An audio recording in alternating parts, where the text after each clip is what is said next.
The psychological profile of a leader without ego is perhaps the most radical point of divergence we could ever feed into our AI simulation. Forget changing the outcome of a single battle or saving one historical figure.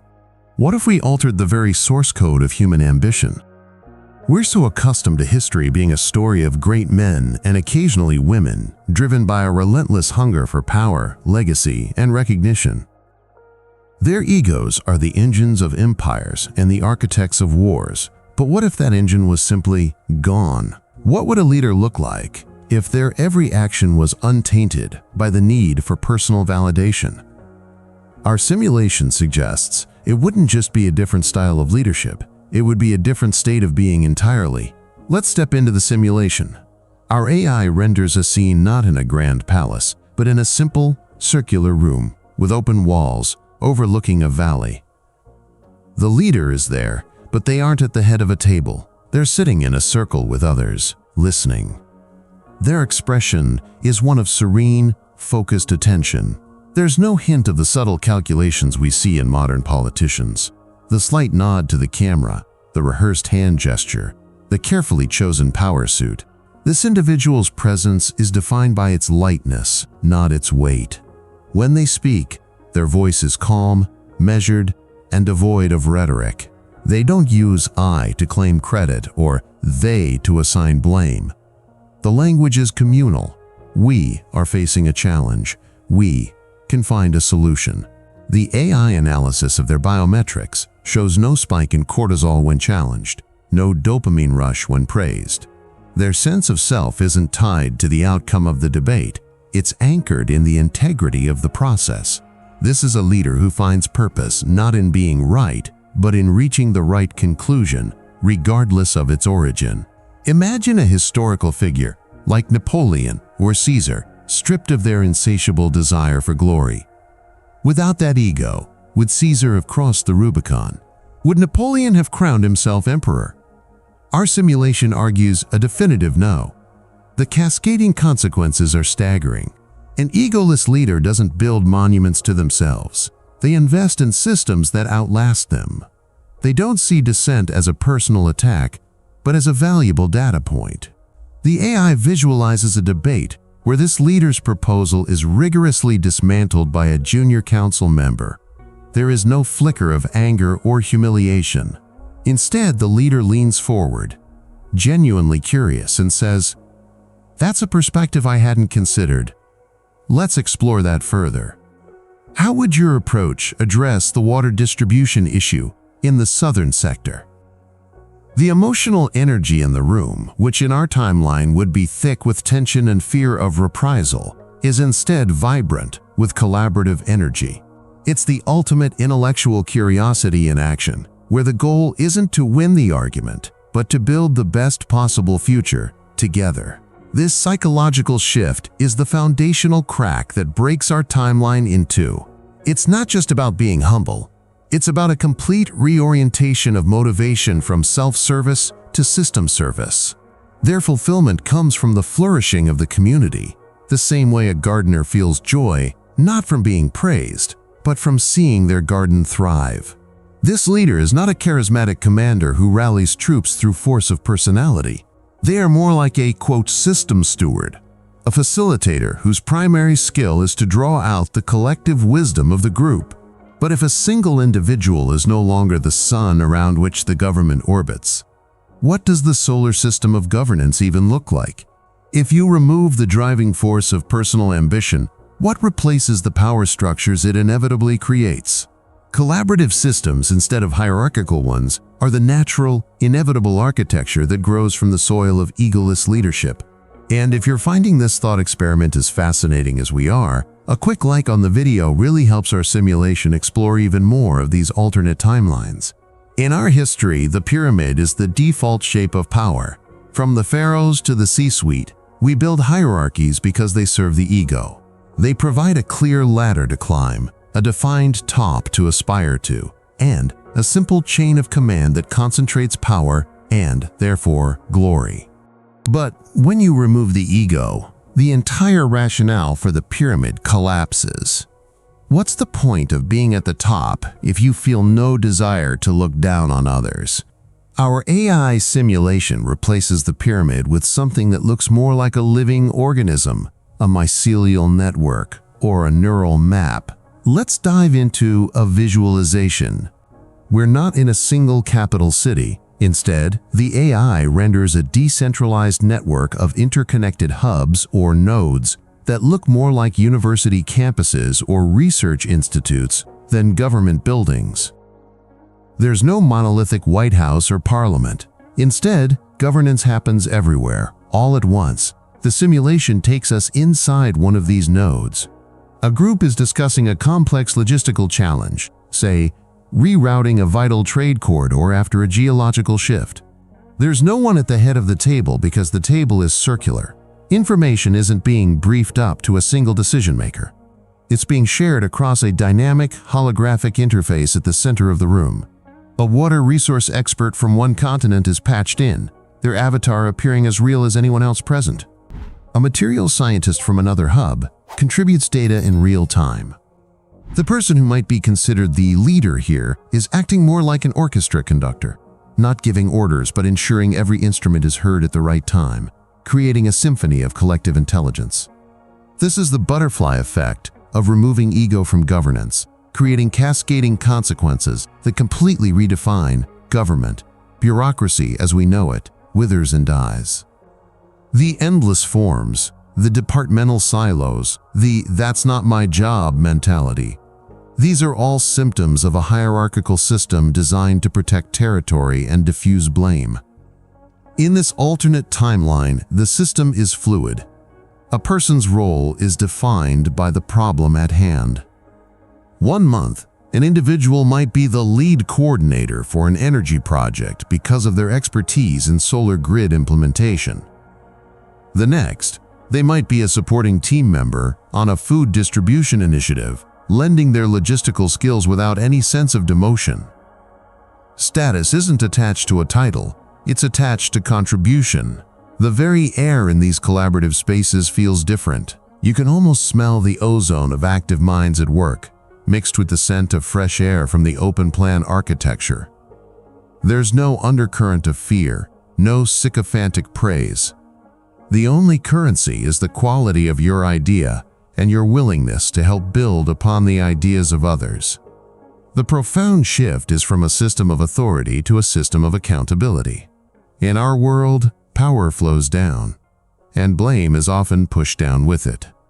Here, responsibility is distributed. If a project fails, it's not about finding a scapegoat, it's a diagnostic process. The entire network analyzes the failure as a system problem. Was the data incomplete? Was the model flawed? Was a critical perspective missing? The goal isn't punishment, it's adaptation. The AI shows us the after-action report for a failed initiative. It doesn't look like a legal document. It looks like a software patch note, detailing the bug, the proposed fix, and how the system's code will be updated to prevent a recurrence. This transforms governance from a rigid, brittle structure into an anti-fragile learning entity that grows stronger from its mistakes. But this raises a crucial question. In a system without the clear rungs of a career ladder to climb, what motivates an individual to dedicate their life to public service? If personal ambition for power is off the table, what replaces it as the driving force for taking on great responsibility? This simulation points to a radical shift in values, where advancement is measured not by influence, but by something else entirely. Spiritual merit, instead of personal ambition, becomes the new currency of public service in this alternate timeline. And it's a concept we have to fundamentally redefine. Forget any notions of religious dogma or mystic rites. In this simulation, spiritual merit is a deeply practical, observable, and secular quality. It's the measurable output of a life dedicated to self-awareness, compassion, and the consistent subordination of one's own ego to the needs of the whole. In our world, ambition is the fuel. We praise the go-getters, the ones who climb the ladder, the ones who want the top job. We see it as a sign of competence. But in this reality, that very same drive is seen as a critical vulnerability, a bug in the code of a potential leader. The AI simulation posits that a burning desire for personal power is the primary point of failure in any system of governance, the entry point for corruption, tribalism, and tyranny. So this world simply designed a system where ambition is a disqualifier. Let's visualize how someone is chosen for a position of immense responsibility. Our AI simulation doesn't render campaign rallies or televised debates. There are no attack ads, no slogans, no promises. Instead, we see a quiet, contemplative process. A regional council needs a new coordinator for a decades-long atmospheric purification project. The candidates aren't applicants. They are nominees, individuals identified by the collective as possessing the necessary merit. The AI visualizes their merit not as a resume, but as a living tapestry, a dynamic, holographic representation of their life's key decisions. We see one nominee, decades earlier, choosing to abandon a highly efficient but ecologically damaging mining technique they themselves had pioneered, sacrificing personal acclaim for planetary health. We see another spending years mediating a deep-seated cultural conflict between two communities, not by imposing a solution, but by living among them and patiently fostering a space for shared understanding until they found their own resolution. There is no cheering crowd when a decision is made. The chosen individual, a woman with quiet eyes and hands worn from years of work in soil reclamation, doesn't pump her fist in victory. We see her take a single deep breath, a look of profound, solemn weight settling on her face. It's not a coronation, it's the acceptance of a sacred duty. The feeling in the room is not of celebration, but of shared trust and a heavy, collective exhale.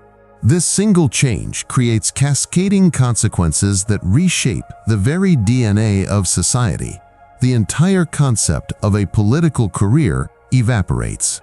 You cannot climb the ladder because there is no ladder, only a widening circle of responsibility that you are asked to step into when you are ready. This butterfly effect completely alters the definition of success. The heroes aren't the billionaires or the powerful presidents. They are the quiet listeners, the patient problem solvers, the ones who master their own inner world before trying to shape the outer one. The AI takes us to a school in this alternate timeline. There are no student council elections fought on popularity. Instead, there are stewardship circles, where young people are trained in conflict resolution, active listening, and systems thinking. The goal isn't to win a vote to become president of the class. The goal is to become the person everyone trusts to fairly mediate a dispute over playground resources. Ambition is channeled away from power over others and towards mastery over oneself. This system isn't naive. It doesn't assume people are born saints. It's an engineered reality, built on the understanding that humans are susceptible to ego and the lure of power. So it creates a cultural and political immune system that identifies and neutralizes that desire. The very act of seeking power renders you ineligible to hold it. This is the ultimate check and balance, far more effective than any constitutional amendment in our timeline. It aligns personal development with public good in the most direct way imaginable. But for this entire framework of spiritual merit to function, it must be built upon a tangible, trainable, and universally understood human skill. It requires a profound ability to understand your own internal state and accurately perceive the emotional and psychological states of others. This brings us to the core operating system of this utopian government. If spiritual merit is the goal, what is the fundamental faculty that gets you there? Emotional intelligence as the basis of government is the answer to that question. And in this alternate timeline, it's not just a soft skill. It's the single most critical, measurable, and non-negotiable metric for public service. It's the operating system running underneath the entire concept of spiritual merit. In our world, we test for legal knowledge, economic theory, and political history. Here, the primary entrance exam for anyone even considered for a role of responsibility is a rigorous multi-year training in emotional self-regulation, radical empathy, and nonviolent communication. The AI simulation shows us that this isn't about being nice or agreeable. It's a deeply technical discipline, as demanding as learning to be a surgeon or an engineer. It's the science of understanding and navigating the human condition without the distortion of one's own ego, fear, or bias. Let's step inside one of these training centers. As rendered by the simulation, it looks less like a university and more like a hybrid of a monastery and a high-tech laboratory. There are no lecture halls filled with droning professors. Instead, we see individuals in what are called crucible chambers. Our AI pushes us into the perspective of a young trainee. She's standing in the center of a darkened, circular room. Suddenly, the walls dissolve into a photorealistic, 360-degree scene. She's in a tense community meeting. The air is thick with the smell of stale coffee and anxiety. Holographic figures, indistinguishable from real people, are screaming at each other over a proposed water diversion project. One group fears for their farms, their legacy. The other fears for their children's health in a town with dwindling clean water. The trainee is wearing a suite of biosensors, monitoring her heart rate, cortisol levels, and galvanic skin response. Her task is not to propose a solution. Her task is to remain internally calm amidst the storm of projected anger and fear. If her own stress levels spike, the simulation registers it as a failure. She has to first master her own emotional reaction. Then, and only then, can she begin to accurately perceive the core needs hidden beneath the anger of the holographic participants. Success isn't when she gets them to agree. Success is when she can articulate each side's deepest fear back to them so perfectly that they nod and say, "Yes, that's it. You understand." This is the foundational skill, the bedrock upon which all other decisions are built. The cascading consequences of this are staggering. It fundamentally redefines the nature of law and policy. In this reality, policies are not primarily instruments of economic or ideological enforcement. They are tools for maximizing collective well-being and minimizing collective trauma. The AI simulation visualizes a process called policy empathy modeling. Before any new initiative is rolled out, from a change in energy infrastructure to a new educational curriculum, it's run through a massive simulation. This isn't a simple economic forecast.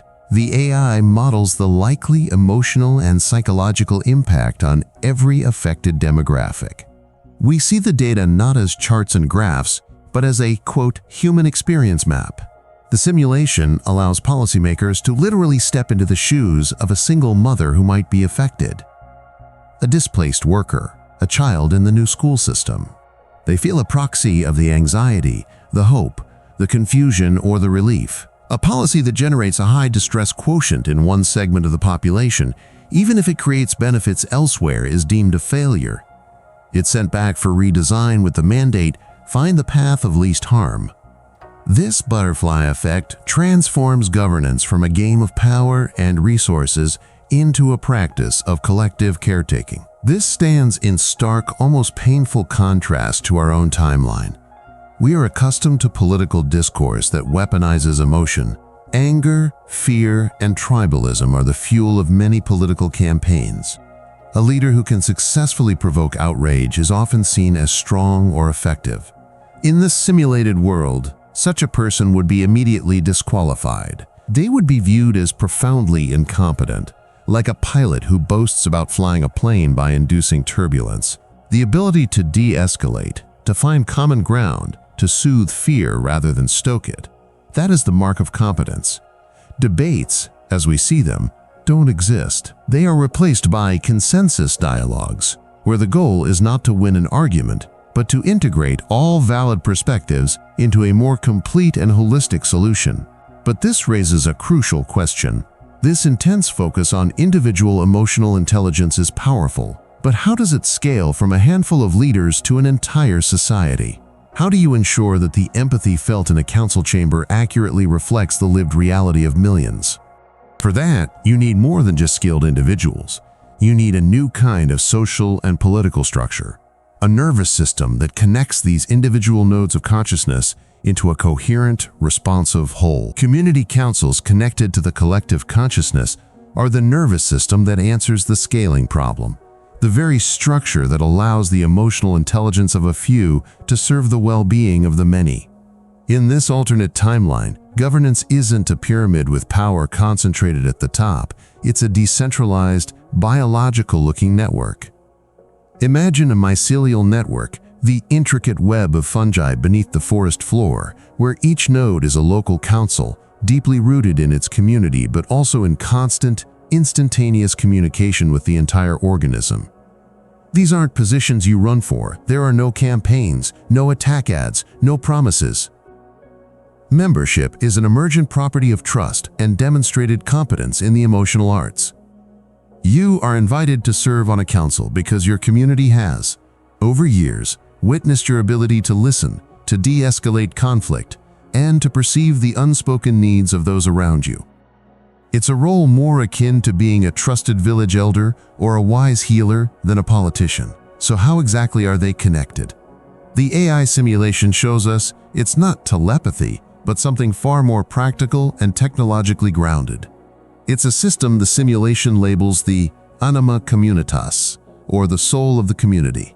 This is a vast, encrypted and anonymized network that aggregates real-time data on collective well-being. The inputs are fascinating. They include voluntary, anonymized biometrics from public wellness stations, places where you can go for a health checkup, and your aggregate stress and wellness data, stripped of all personal identifiers, contributes to a regional baseline. But the most crucial input comes from the consensus dialogues we saw earlier. AI, trained not on words but on the emotional intent behind them, analyzes the transcripts of these millions of daily conversations. It doesn't look for who won an argument. It looks for recurring patterns of fear, hope, frustration, and aspiration. It's a tool designed to find the question behind the question, the need behind the demand. This creates a living, breathing map of the collective psyche. Let's step into one of these council chambers as visualized by the AI. Forget mahogany tables and flags. We're in a circular room built from warm, light-colored wood, with one side open to a garden. The air smells of rain-soaked earth and brewing herbal tea. In the center of the room, there isn't a table, but a low, glowing holographic projector. It displays the anima communitas. It doesn't show charts or spreadsheets. It shows a dynamic, flowing sculpture of light and color. We see a steady, deep blue pulsing through the region, indicating general contentment. But over a specific district, a flicker of agitated yellow-orange light begins to concentrate. The council members, a mix of ages and backgrounds, dressed in simple, comfortable clothes, don't panic. They lean in, their faces illuminated by the glow. Their job isn't to extinguish the yellow light. Their job is to understand it.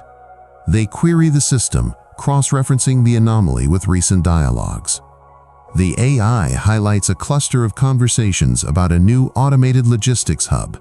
The surface-level complaint was noise, but the anima communitas reveals the deeper frequency, a rising anxiety about job displacement, and a loss of community purpose.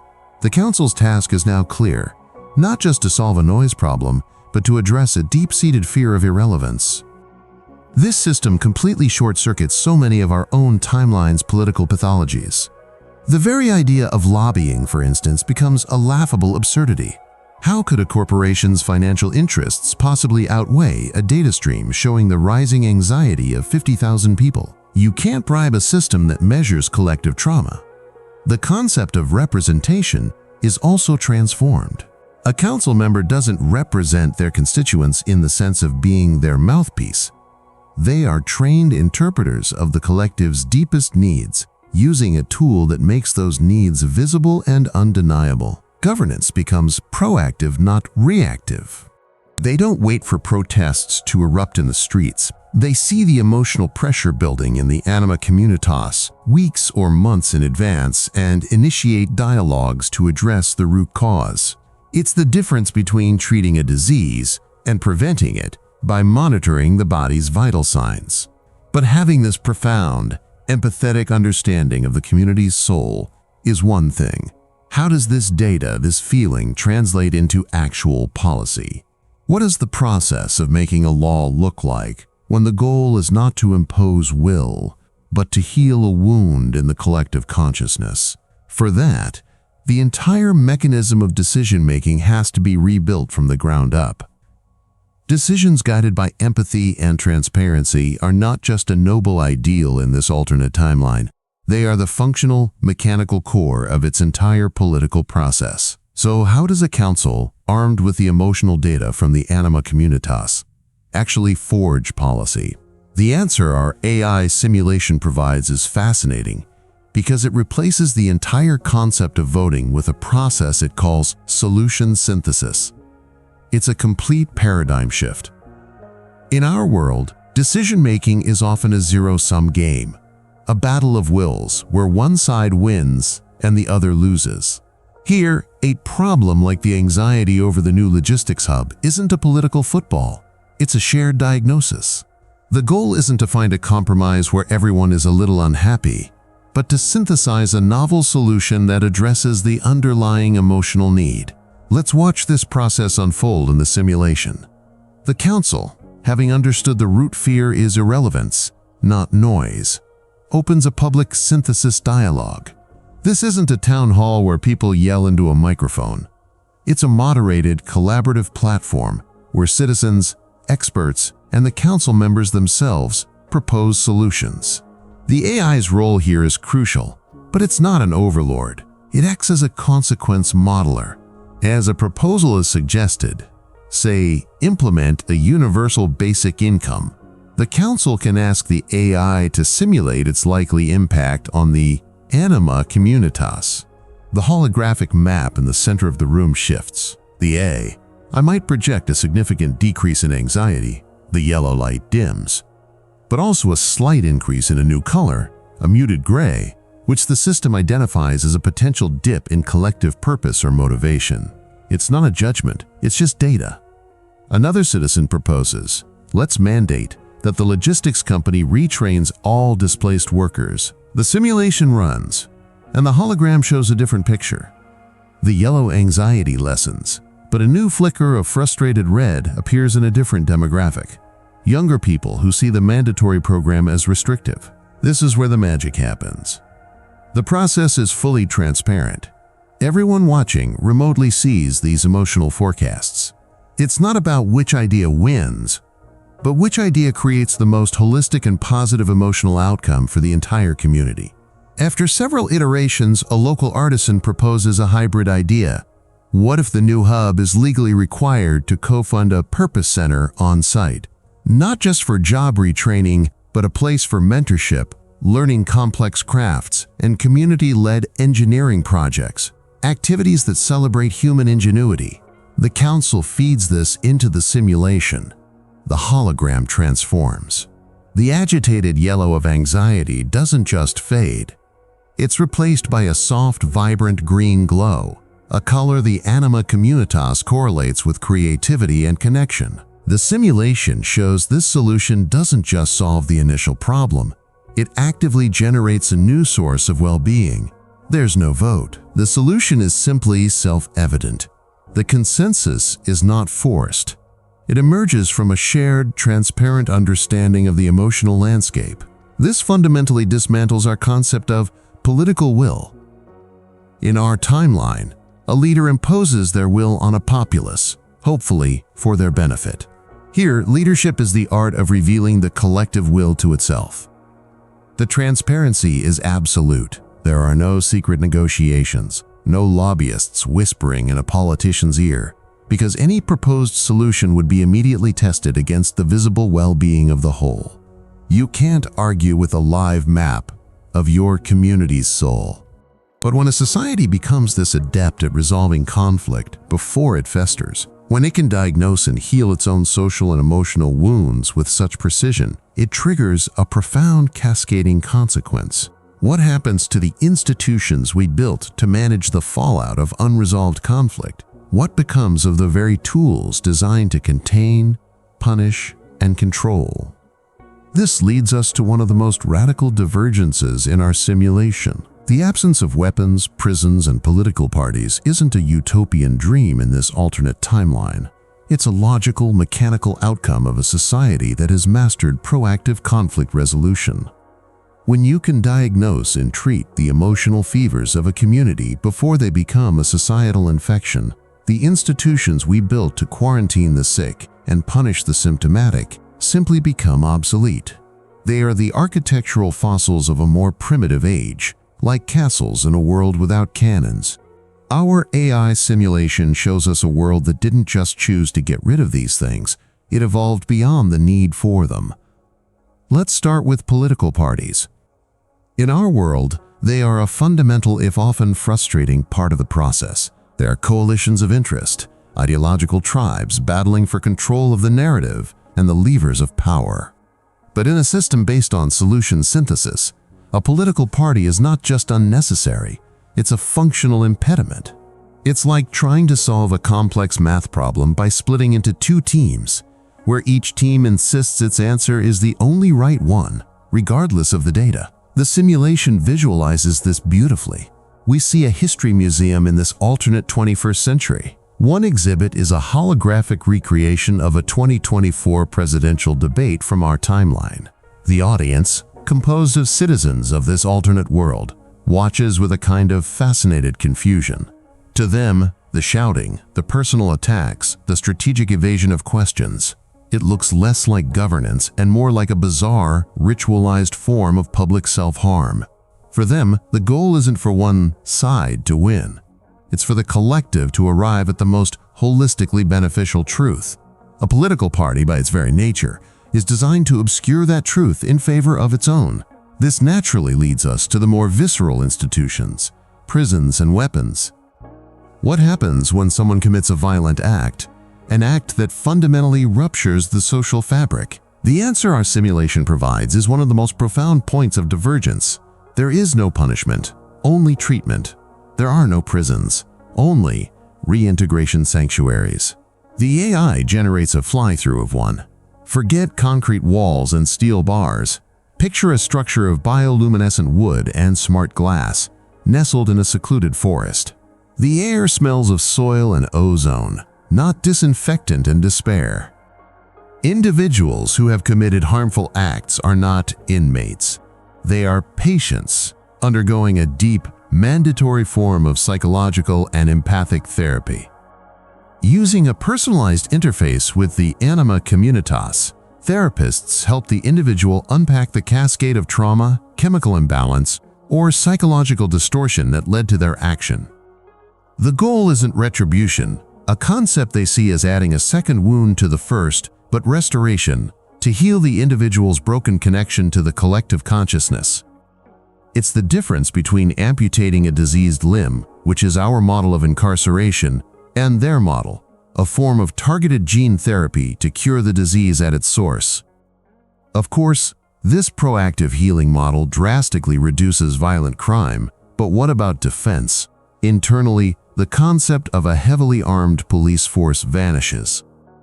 In its place are community guardians, individuals trained first and foremost in psychological de-escalation and empathic first aid. The anima communitas acts as a planetary nervous system capable of detecting spikes of extreme emotional distress or sociopathic intent long before they can manifest as violence, allowing for non-confrontational intervention. But what about external threats? An army from another timeline, for instance. This is where their technology reveals its most stunning application. Their defense is not a wall of steel but a wave of consciousness. Lacking weapons of physical destruction, they have instead perfected a non-lethal psychoacoustic technology.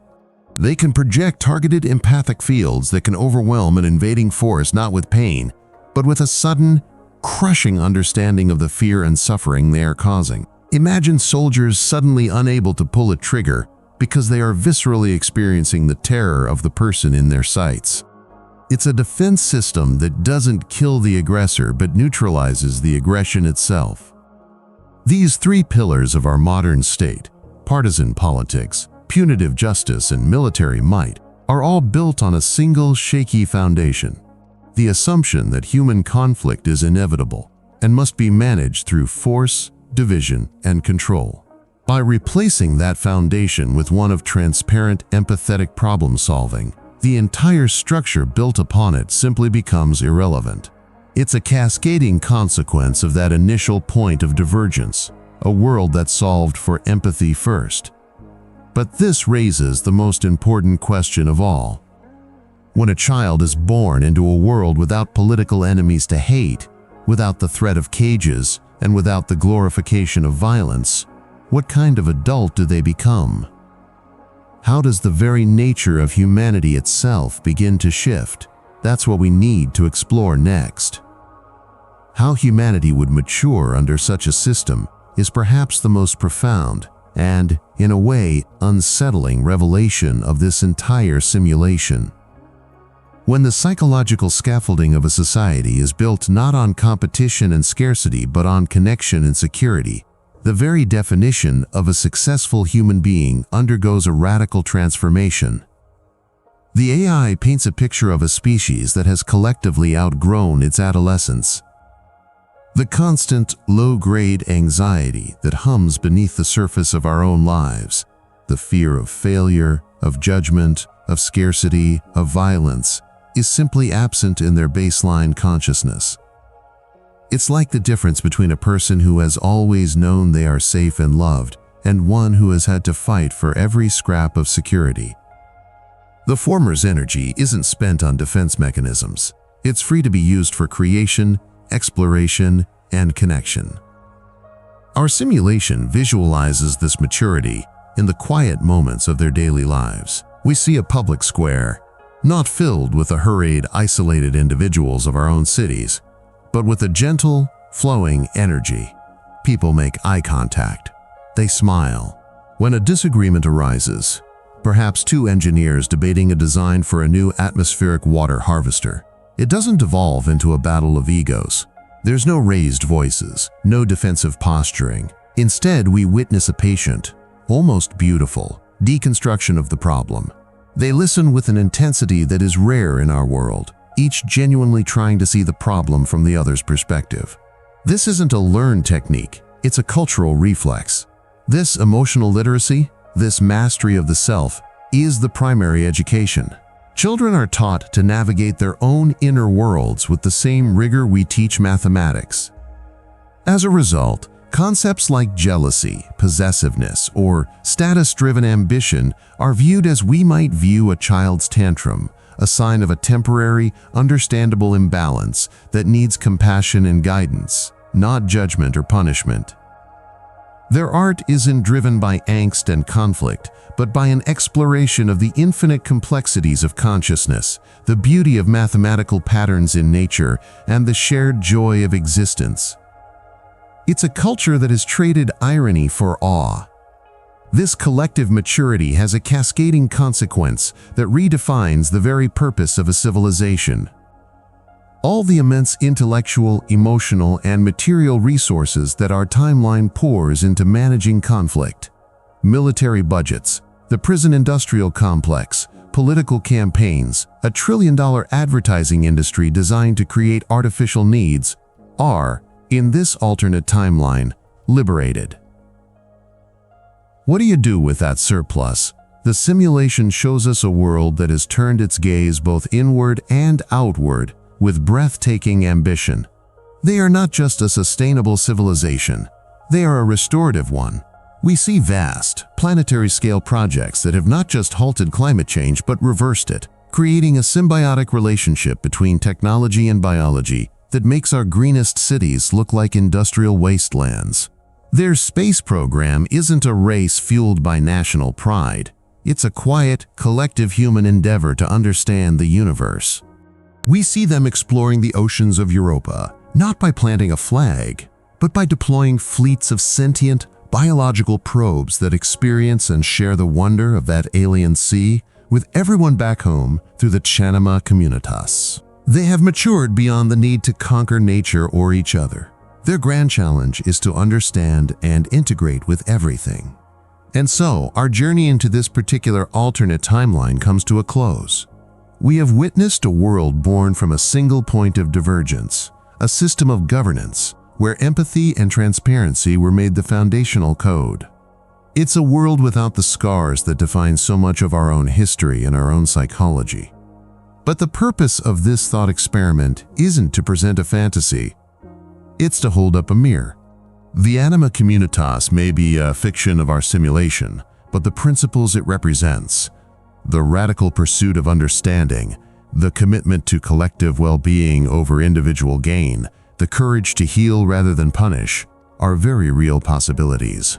Every institution we have, every conflict we endure, is the result of choices made along our own timeline.